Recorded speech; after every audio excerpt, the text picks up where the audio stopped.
Baby shark, Ah! In case you're wondering. Hey guys, welcome to another episode of In Case You Were Wondering. I'm Chris. And I'm Amber. And tonight, once again, we are joined by none other than The cute, adorable Riley. the cute, adorable Riley. I think he's going to add a little less to our conversation than Vicky normally does, but we're glad to have him back. He's sort of like the mascot here for the podcast. But if he wants to contribute to the conversation, I won't stop him any. We've been having our conversation here talking about Invincible. We already talked about Invincible Season 1. If you haven't already seen our previous episode dealing with Invincible Season 1, make sure you go ahead and give that a look. Give it a like and a share. And then also let us know what you think here about this. Are you a fan of Invincible? Have you seen Season 2? What do you guys think? If you guys haven't already subscribed, by the way, now is the time. Hit that subscribe button. Do it now. Do it now. All right. Do the thing. Do the thing. Do the Julie. I've got to say, I've been really, really, really happy with Invincible. Yeah. All I have to say is if you haven't watched it, I totally recommend you watching it now. But there is one little section that they pull like the standard animation sheets and they did it in the show to prove that they do it. So for people that don't know what you're talking about, what do you mean? So pretty much in animation, you know how it's like when you're trying to get like a pan shot, so like the camera's moving and there's like a group of people.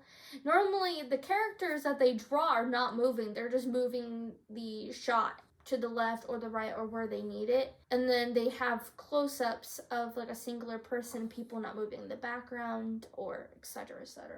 So the hilarity of the whole thing was that here we are watching an anime where Mark and this animator at a Comic-Con are discussing tricks and ways they use to... You know how they try not to use their mouth? Right. They don't use... They kind of like will cover their mouth or have it off screen. Or it's like to get away from drawing too many eyes, they're like, they always wear hats. Yeah. You know? And I just thought, that is such a clever move. I thought that was hilarious. Me and him laughed at it. It really was. It was clever. That idea of like I don't know, they're not taking themselves too seriously. Mm-hmm. Yeah. Or maybe they're seeing what they can get away with. I thought that was hilarious. Well, I think they're trying to prove that they know that they're trying to make comedy relief for the series because it is such a kind of like emotional roller coaster especially for season 2. So I think they needed that comedy relief.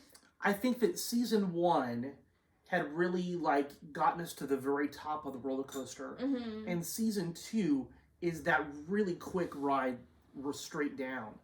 Really, season 2 is all of the emotional fallout of what we had seen. I think Debbie realizing the loss of her family and the loss of her husband with Nolan's betrayal. I think there's a lot of that conflict inside of Mark about who am I when my father is this great betrayer of the human race? And how do I possibly make up for what he's done?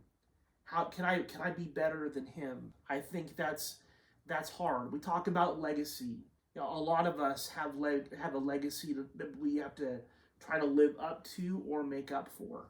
Yeah, and we exactly. certainly see that going on right here. I think a lot of people are dealing with grief and stress here. What are some of those examples that you noticed, Amber? Well, PTSD, probably, especially for Mark, because of, if you haven't seen our episode from before, go right ahead and watch it, because we explain part of it. So, pretty much, Mark has gone through a physical trauma from his father during his battle before he went off to space to Thraxa, the place where he has a son with another person, and it's just that when you get beaten to a pulp, what would you do? How would you feel? Yeah. You know, so... And beaten to a pulp by your father. And a man who Mark had always looked up to. He had always wanted to be. And then it was like all in one swift moment, Mark realized that his father was not the man that he'd always thought he was. Mm-hmm. That would be a whole lot to deal with. I think that, so Mark dealing with PTSD, and I think him throwing himself right back into the team and trying to keep moving forward so he doesn't have time to think about it. I think that's it. That's how Mark. Sorry, are you all right? That was a hot tea. Please don't die in the middle of our episode. Sorry. Right. If I've got to give you CPR, right? Though I am certified CPR and I can give her the Heimlich. And I'm not, but Mom might be still. Yeah, I know. So the cameraman. We're good. We're good. If anything happens in the middle of our episode, we're gonna be all right. But let's try to avoid that. Yeah. At all costs, right? But I think that while Mark deals with his PTSD and his stress of what's happening by throwing himself into being the best superhero he can, almost overcompensating for what his father's done, trying to undo the damage, Debbie goes the other way. She retreats into herself, and I think she realizes that there is nobody that she can turn to. There's no one who's going to understand, and really nobody who's going to sympathize with her. She is the wife of the man who betrayed the human race. Because she did go through like those discussion groups that people go for if they have a problem, and it's a group of people that have similar tragedies or whatever. It was specifically a superhero group share. And I just feel really bad because the rules were don't say anything. She said it and then automatically was told, hey, no. Well, and the realization that her husband had killed their loved ones. Yeah. Again, Debbie doesn't get a lot of sympathy. She's not guilty. She had been fooled like everybody else. But I think we definitely see the difficult place that Debbie's in, that she finds herself alone. And I think as Mark is trying to figure himself out as well, he even retreats away from his mother. When I think if Mark spent more time with his mom, and if they grieved this loss together, maybe they could have helped each other out a little bit more. Yeah, I'm happy in season 2 that they finally got to kind of discuss with each other in episode 6 or 7, if I'm trying to remember correctly. And when they were finally able to kind of discuss how they were feeling emotionally, because Debbie was saying, hey, you were never around, your father wasn't around, I was always alone. Me and you were always together. And we were able to just talk it out about different things, but since you have powers, things changed a lot. Yeah. And that's the sad truth about a lot of things. When people go to college or to get a job, you can't do stuff like you used to, and that's a sad reality. It's hard. It really is. I know a lot of people that when the dynamic with their kids goes from your kid being your responsibility, or you having a certain relationship with your children, and then they graduate and they go off to college and they start having their own independent lives, it's difficult. I've been really thankful that, I get to have you guys still living at home, you and your sister, and being able to do this project with you guys and have us be able to talk about stuff that we love and we're passionate about. The cool thing is I'm a film student, so it really does help.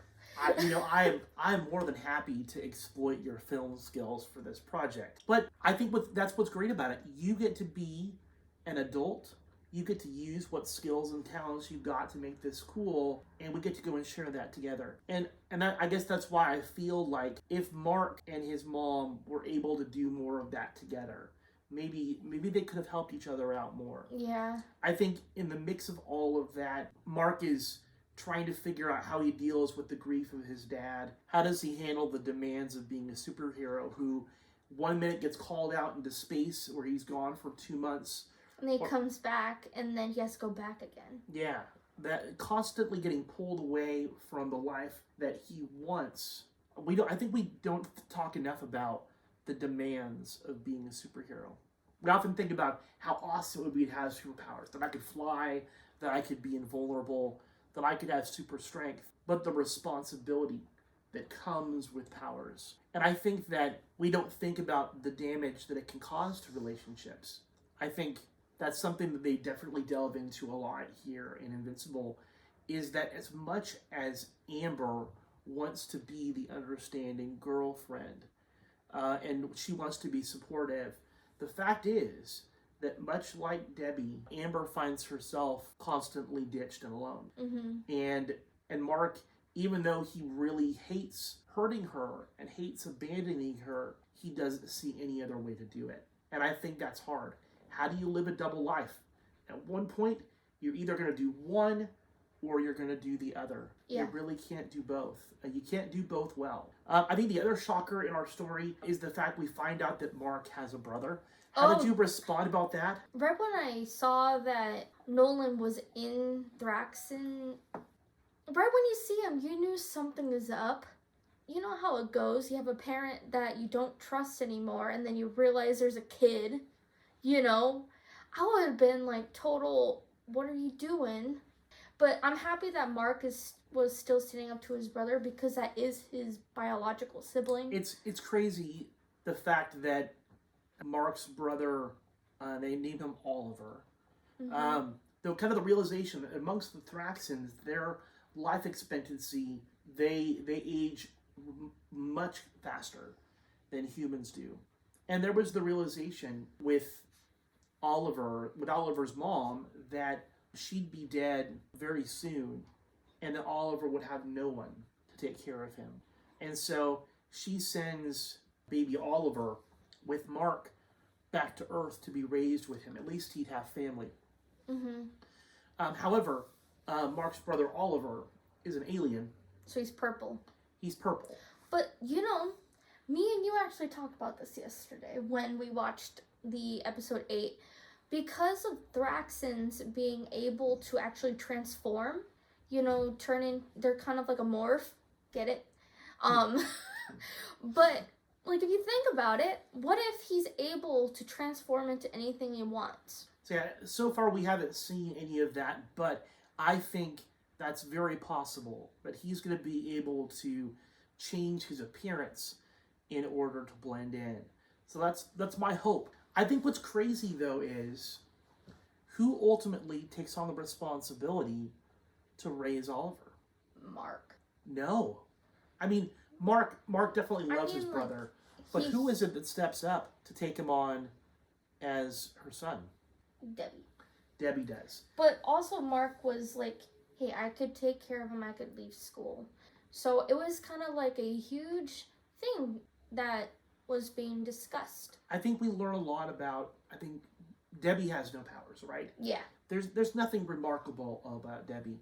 Debbie is an average woman, and yet I think we find her capacity to love, right? That she's there for Mark when he needs her, and I think that she steps up and takes on Oliver, the child of her ex-husband's alien wife, and still steps up and becomes the mother of that child.